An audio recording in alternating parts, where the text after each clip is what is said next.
जो इसराइल ने बगैर किसी वजह के ईरान के खिलाफ जारियत की, पाकिस्तान के 24 करोड़ अवाम ने उसकी भरपूर मजम्मत की। कोई जवाब नहीं था इस जंग का। ईरानी फ़ौजों ने और ईरानी अवाम ने बहुत बहादुरी शुजाअत के साथ मुकाबला किया।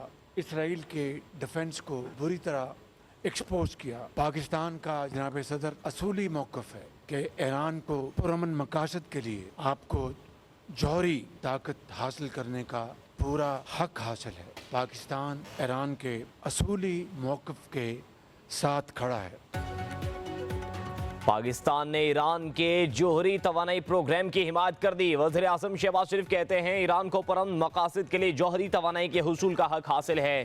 पाकिस्तान ईरान के उसूली मौक़िफ़ के साथ खड़ा है। वज़ीर आज़म शहबाज शरीफ की ईरानी सदर मसूद पज़ेश्कियान के साथ मुलाकात के बाद मुश्तरका प्रेस कॉन्फ्रेंस। कहा, अच्छे वक्त में सब दोस्त होते हैं, असल दोस्त वो है जो बुरे वक्त में हाथ थामे। किसी भी किस्म की दहशत गर्दी को बर्दाश्त नहीं किया जाएगा। दुनिया को गज़ा में अमन के लिए मुत्तहिद होना होगा। वज़ीर आज़म शहबाज शरीफ ने कहा, ईरान पर इसराइली जारियत का कोई जवाब नहीं था। ईरानी मिसाइलों की बारिश ने इसराइली डिफेंस सिस्टम बेनकाब कर दिया। दहशत गर्दी के खिलाफ पाकिस्तान और ईरान का मौक़िफ़ एक ही है। किसी भी किस्म की दहशत गर्दी बर्दाश्त नहीं की जा सकती। हमने फ़लस्तीन के लिए आवाज़ ना उठाई तो दुनिया हमें कभी मुआफ़ नहीं करेगी।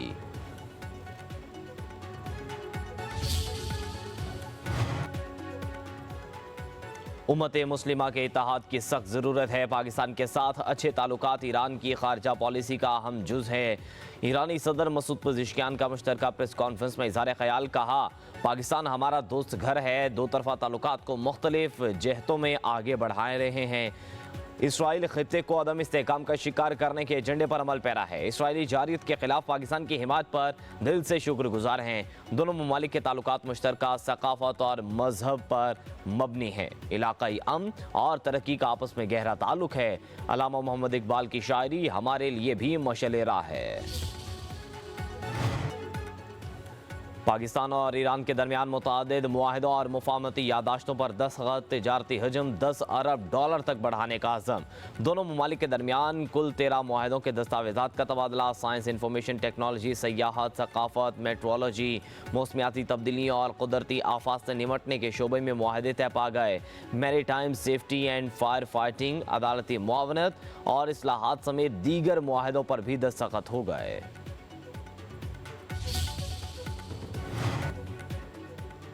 ईरान के सदर मसूद पज़ेश्कियान की ऐवान सदर आमद। सदर आसिफ अली ज़रदारी ने इस्तकबाल किया, एक दूसरे को गले लगाया और मुसाफा किया। पाक ईरान सदूर का खैर सगाली, कलमात का तबादला। नायब वज़ीर आज़म इसहाक़ डार भी मौके पर मौजूद थे। पाक ईरान रहनुमाओं की मुलाकात, दो तरफ़ा ताउन और इलाक़ाई सलामती के हवाले से अमूर पर तबादला ख्याल। दोनों रहनुमाओं का अमन व इस्तेहकाम के लिए मरबूत सिफारती कोशिशों की ज़रूरत पर जोर। ईरानी सदर 2 रोज़ा दौरा मुकम्मल करके वतन वापस चले गए। नूर खान एयरबेस पर वफाकी वज़ीर अताउल्लाह तारड़ ने मुअज़्ज़ज़ मेहमान को रुखसत किया। पाक ईरान तिजारती हुजूम $10 अरब तक ले जाना खुशाइंद और वक्त की ज़रूरत है। तिजारत की राह में हायल रुकावटें दूर करेंगे। नायब वज़ीर आज़म इसहाक़ डार की मीडिया से गुफ्तगू। पाक ईरान बिज़नेस फोरम से भी खिताब। कहा, पाकिस्तान और ईरान के दरमियान तारीखी बरादराना ताल्लुकात हैं। दोनों ममालिक के अवाम को करीब लाएंगे।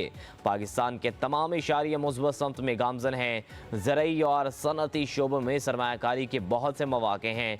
नायब वज़ीर आज़म ने कहा, दोनों ममालिक को तिजारत के दस्तयाब मौक़ों से फ़ायदा उठाना होगा।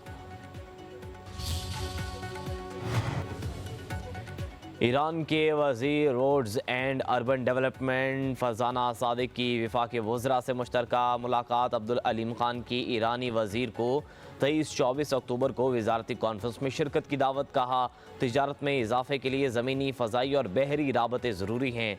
वज़ीर तिजारत जाम कमाल की पाक ईरान तिजारती अमूर में इजाफे पर ब्रीफिंग। कहा, दोनों ममालिक एक दूसरे के लिए ट्रेड मार्केट साबित हो सकते हैं।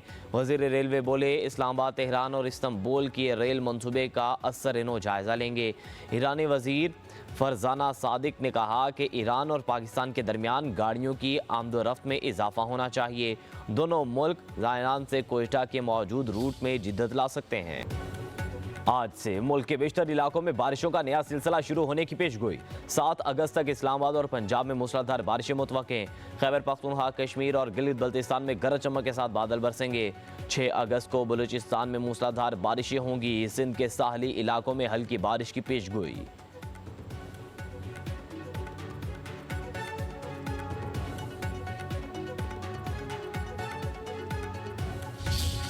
बानी तहरीक इंसाफ ने बात कही थी कि जी मुझे अगर आप लोगों ने मुझसे डील करनी है तो मुझे आप लोग जो है बरतानिया या यूरोप भेज दें। इमरान खान वो शख्सियत है जिसने फैसला कर लिया है कि उसने जेल के दरवाजे से बाहर निकलना है तो सर झुका के नहीं निकलना।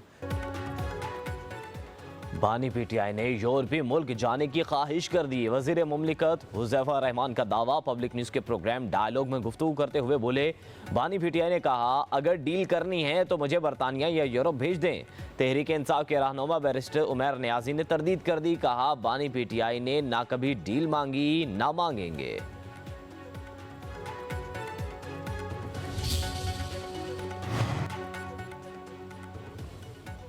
वज़ीर आला खैबर पख्तूनख्वा अली मीन गंडापुर की बानी पीटीआई के बाहर जाने पर रजामंदी के दावों की तरदीद। कहा बानी पीटीआई को डील करना होती तो अब तक कर चुके होते। 5 अगस्त को हयाताबाद प्लाजा से खुद रैली की क़यादत करूंगा। हुकूमती कार्रवाइयों के बावजूद चीनी की किल्लत बरकरार। लाहौर की मार्केटों में 173 रुपये फी किलो में चीनी की दस्तियाबी नामुमकिन। दुकानदारों का कहना है कि चीनी महंगे दामों खरीद कर सस्ती बेचने पर मजबूर हैं। उधर इस्लामाबाद में ज़िला इंतजामिया ने सस्ती चीनी के स्टॉल्स लगा दिए। इतवार बाजार में चीनी 172 रुपये किलो में फरोख्त की जा रही है। एक वक्त में शहरी सिर्फ 2 किलो चीनी ही खरीद सकते हैं।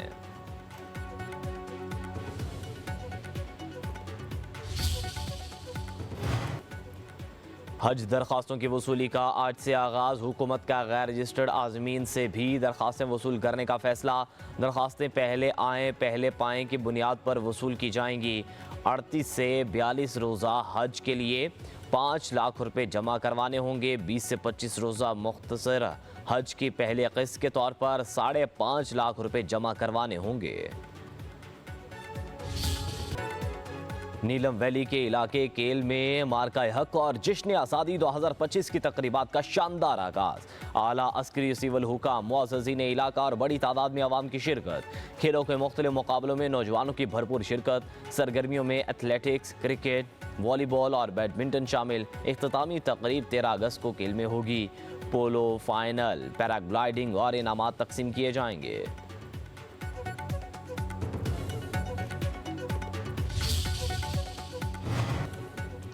आज़ादी का जश्न मनाने के लिए कराची में सरकारी और निजी इमारतों को बरक़ी कुमकुमों से सजा दिया गया। सिंध असेंबली की इमारत भी जगमगा उठी। हर तरफ सब्ज रोशनियों की बहार।